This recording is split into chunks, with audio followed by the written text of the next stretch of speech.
नमस्कार दोस्तों, गुजरात के चुनावों में राहुल गांधी मैदान में उतर गए हैं।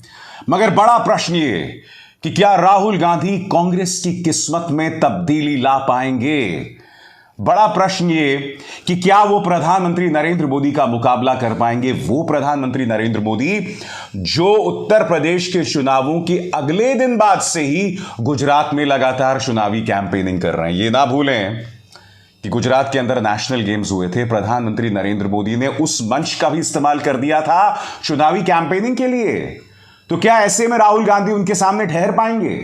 क्या राहुल गांधी का प्रवेश गुजरात चुनावों में बहुत देरी से हुआ है? ये तमाम प्रश्न हैं जिनका जवाब राहुल गांधी से लेकर कांग्रेस दोनों को देना है। मैं आपको बतलाना चाहूंगा दोस्तों, कल जब राहुल गांधी मैदान में उतरे तो उन्होंने कुछ वाजिब सवाल उठाए। वो सवाल जिससे प्रधानमंत्री बच रहे थे, वो सवाल जिनका आईना अगर प्रधानमंत्री नरेंद्र मोदी को दिखाया जाए तो वो देखना भी नहीं चाहेंगे। उन्होंने मोरबी पुल हादसे को याद किया। उन्होंने कहा कि भारत जोड़ो यात्रा के दौरान मुझसे लगातार सवाल किया जाता रहा इस मुद्दे पर, मगर मैंने उस सवाल का जवाब नहीं दिया। मैंने कहा कि मैं उस मुद्दे पर राजनीति नहीं करूंगा भारत जोड़ो यात्रा के मंच से।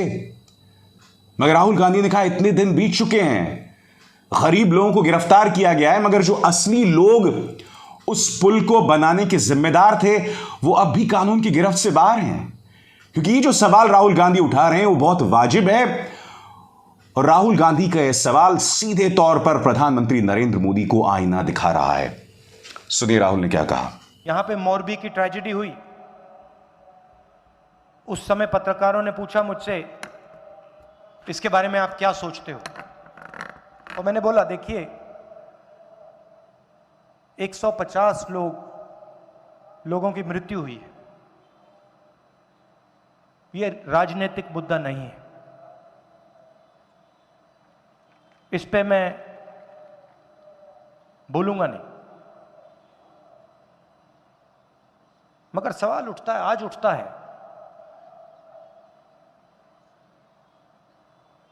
जिन्होंने ये काम किया उनके खिलाफ कोई भी कार्रवाई नहीं, कोई एफआईआर नहीं।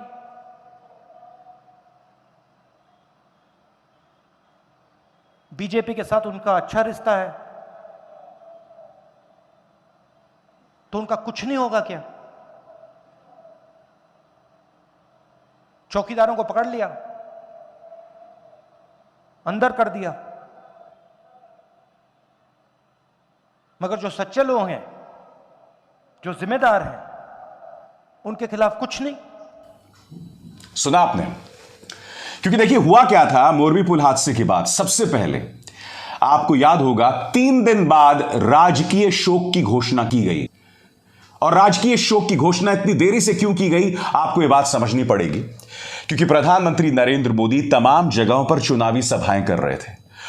वो इस बीच राजस्थान भी चले गए थे और करीब 3 दिन बाद राजकीय शोक की घोषणा की जाती है ताकि प्रधानमंत्री खुलेआम राजनीति कर सकें और फिर आप राजकीय शोक की घोषणा करें। बात वहां नहीं रुकी। प्रधानमंत्री नरेंद्र मोदी को पहुंचने में भी वहां 1.5 दिन से ज्यादा का वक्त लग गया था और उनके जाने से पहले इस तरह से अस्पताल का रंग रोगन किया जा रहा था। सामने की जो सड़क है उस पर डांबर बिछाया जा रहा था और प्रधानमंत्री नरेंद्र मोदी जब वहां गए तो किसी की नहीं सुनी उन्होंने। खुद वहां पड़े हुए लोग कह रहे थे कि प्रधानमंत्री के आने का कोई फायदा नहीं है और मीडिया ने उनकी बात भी नहीं सुनी। राहुल गांधी अपनी चुनावी सभा में इसलिए मोरबी वाला मुद्दा उठा रहे थे। वो उस मीडिया पर भी सवाल उठा रहे थे जो लगातार विपक्ष के खिलाफ काम करता है। अब उन्होंने रिपोर्टर्स पर दोष नहीं मढ़ा, उन्होंने मालिकों को निशाने पर लिया। किस तरह से आप भी सुनिए। प्रेस के मित्रों तो कहते हैं मगर आप हमारी बात नहीं उठाते हो टीवी पे।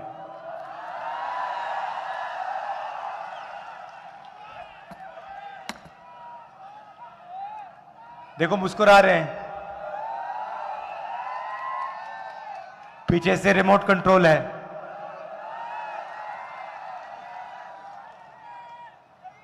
इनकी गलती नहीं है, वैसे ये कोशिश करते हैं मगर इनके जो मालिक हैं इनको देखा आपने, सीधे मालिकों का जिक्र, क्योंकि मालिकों और भाजपा के बीच सांठगांठ है। राहुल गांधी यहां पर यह आरोप लगा रहे हैं। ये तमाम तथ्य हैं जिन्हें हम नजरअंदाज नहीं कर सकते हैं। इसके बाकायदा प्रमाण है हमारे पास कि मीडिया जो है वो भाजपा की सुपारी लेकर चलती है विपक्ष के खिलाफ, खासकर राहुल गांधी पर निशाना साधने के लिए। इन तमाम बातों से आप मुंह मोड़ सकते हैं? नहीं मुंह मोड़ सकते हैं।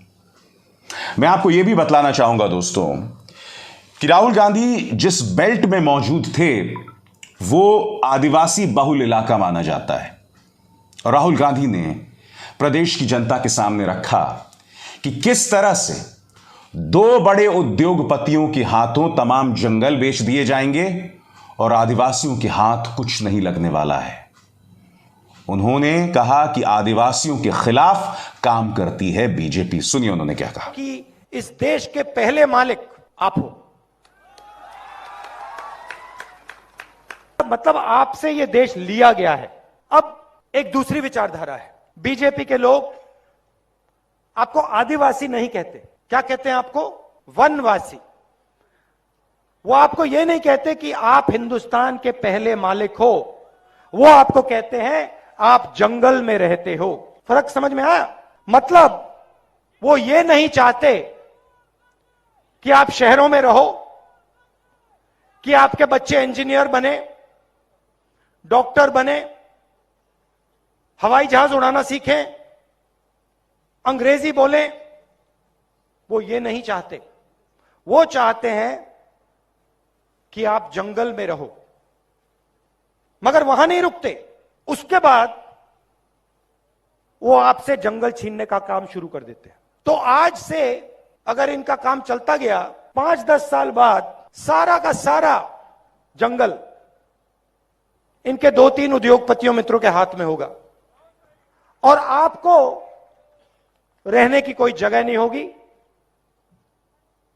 आपकी शिक्षा नहीं होगी, आपको स्वास्थ्य नहीं मिलेगा, आपको रोजगार नहीं मिलेगा। आदिवासी शब्द का मतलब यह देश आपका था और इस देश में आपको हक मिलने चाहिए, आपको रोजगार मिलना चाहिए, आपको स्वास्थ्य और शिक्षा, आपके बच्चों को स्वास्थ्य और शिक्षा मिलनी चाहिए। तो राहुल गांधी यहां पर मुद्दे उठाते हुए, मगर मैं एक बार फिर जिस चीज का जिक्र मैंने कार्यक्रम की शुरुआत में किया था कि बहुत देर कर दी राहुल गांधी आते आते, और यहां वो 2 दिनों के लिए, क्योंकि आज जब मैं आपसे बात कर रहा हूं राहुल गांधी की गुजरात यात्रा का दूसरा और आखिरी दिन है। कायदे से राहुल गांधी को पिछले 1-1.5 महीने से गुजरात में जाते रहना चाहिए था। हालांकि 1-1.5 महीने नहीं, कांग्रेस ने फिर भी बहुत देर कर दी। दोस्तों ये ना भूलें 2017 में जब नतीजे आए थे तब कांग्रेस और बीजेपी के बीच सिर्फ 5 सीटों का फर्क था। अगर उस वक्त से कांग्रेस मेहनत करती और उस वक्त भी 2017 में कुछ गलतियां उसने ना की होती तो मैं शर्तिया तौर पर कह सकता हूं कि परिणाम गुजरात के कुछ और होते गुजरात के परिणाम। मगर कांग्रेस का ढीला ढाला रवैया, आपके सामने सबूत मौजूद हैं। राहुल गांधी उतरे, देर से उतरे, वाजिब मुद्दे उठाए, मगर हकीकत यह है दोस्तों कि गुजरात में कांग्रेस को और मेहनत करने की जरूरत है, अपने बड़े चेहरों को लाने की जरूरत है जिससे वो वहां के चुनावी मानचित्र पर जोरदार दस्तक दे सके। अब इसार शर्मा को दीजिए इजाजत। नमस्कार।